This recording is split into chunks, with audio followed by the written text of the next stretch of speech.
semuanya, perkenalkan lagi saya Dela dengan NIM C2401211085 dari Manajemen Sumber Daya Perairan IPB University. Nah, kali ini saya akan membahas tentang makanan ikan dan kebiasaan ikan. Mungkin di praktikum ini kita lebih berfokuskan ke makanan ikan. Apa sih itu makanan ikan? Nah, makanan ikan ini tuh merupakan suatu organisme atau tumbuhan, bahan maupun zat yang dapat menunjang dari kehidupan ikan tersebut. Nah, di mana ada beberapa jenis dari makanan ikan ini. Yang pertama makanan utama, makanan pendamping, makanan pelengkap maupun makanan pengganti. Biasanya makanan utama itu memiliki jumlah yang lebih besar dikonsumsi dari ikan tersebut dari jenis lainnya, dan makanan pengganti itu merupakan suatu makanan ketika jumlah dari makanan utama ikan ini tidak ada ataupun berkurang. Terus kita juga mempelajari tentang luas relung. Apa sih luas relung? Luas relung itu merupakan kita dapat melihat keanekaragaman jenis ikan yang dikonsumsi berdasarkan luas relung ikan. Terus kita juga mempelajari tentang ISC. ISC ini merupakan suatu identifikasi untuk mengetahui isi lambung dari ikan tersebut. Selain itu juga kita juga mempelajari tentang tumpang tindih. Tumpang tindih itu merupakan suatu keadaan di mana dalam suatu sumber daya dimanfaatkan oleh satu, dua atau lebih jenis ikan. Mungkin langsung saja ke praktikum yang telah kami lakukan. Yang pertama, saya menyiapkan alat dan bahan terlebih dahulu. Mungkin alat dan bahannya sama seperti praktikum sebelumnya, ada mikroskop, kaca preparat, cawan petri, pipet, aquades. Mungkin untuk tambahan di praktikum ini adanya buku identifikasi untuk mengidentifikasi jenis organisme atau tanaman apa yang telah dikonsumsi dari ikan tersebut. Nah, kali ini kami mendapatkan sampel lambung dan usus ikan layang.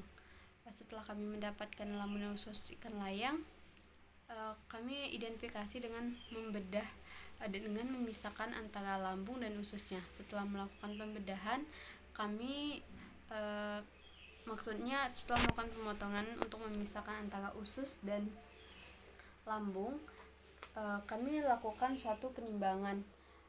Penimbangan ini yang pertama kita timbang itu ialah lambung ikan, terus yang kedua kita timbang lambung plus ususnya. Setelah melakukan penimbangan, sampel tersebut kita masukkan ke cawan petri dan kita bedah untuk mengambil isi makanan ikan yang terdapat pada lambung dan usus ikan dengan dikeruk. Setelah melakukan pengerukan atau pengambilan makanan ikan itu, lalu kita melakukan menimbang isi makanan ikan tersebut. Setelah itu jangan lupa untuk setiap penimbangan ditulis di datasheet yang telah disediakan. Nah, setelah itu kita melakukan pengamatan dengan mengencerkan sampel tadi menggunakan aquades dengan perbandingan 1:4. Misalnya pada praktikum kali ini saya mendapatkan makanan ikan itu sebesar 0,5, berarti aquadesnya 0,5 dikali 4 gitu.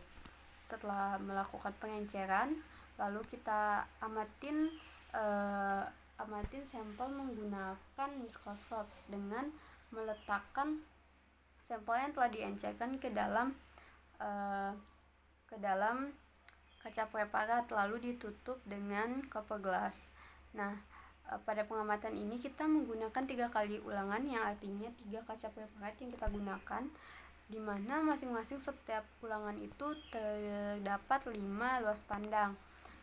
Kita amati dengan mikroskop, kita amati dengan 5 luas pandang tadi.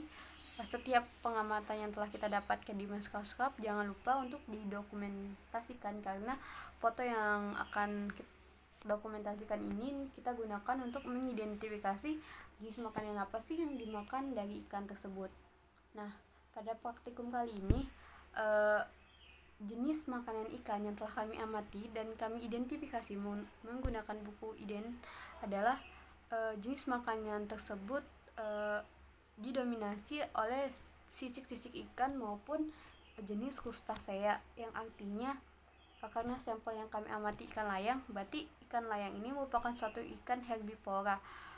Itu juga dapat dilihat dengan usus dari ikan layang tersebut juga memiliki ukuran yang relatif pendek. Nah, dari proses pengidentifikasi ini kita dapat melihat makanan yang sering dimakan dan sering dikonsumsi dari ikan layang tersebut. Nah, lalu untuk sampel dan pengamatan yang telah kami lakukan untuk digunakan pada proses identifikasi kebiasaan ikan selanjutnya. Mungkin itu saja praktikum dan materi yang dapat saya sampaikan pada praktikum kali ini. Terima kasih. Wassalamualaikum warahmatullahi wabarakatuh. Dadah.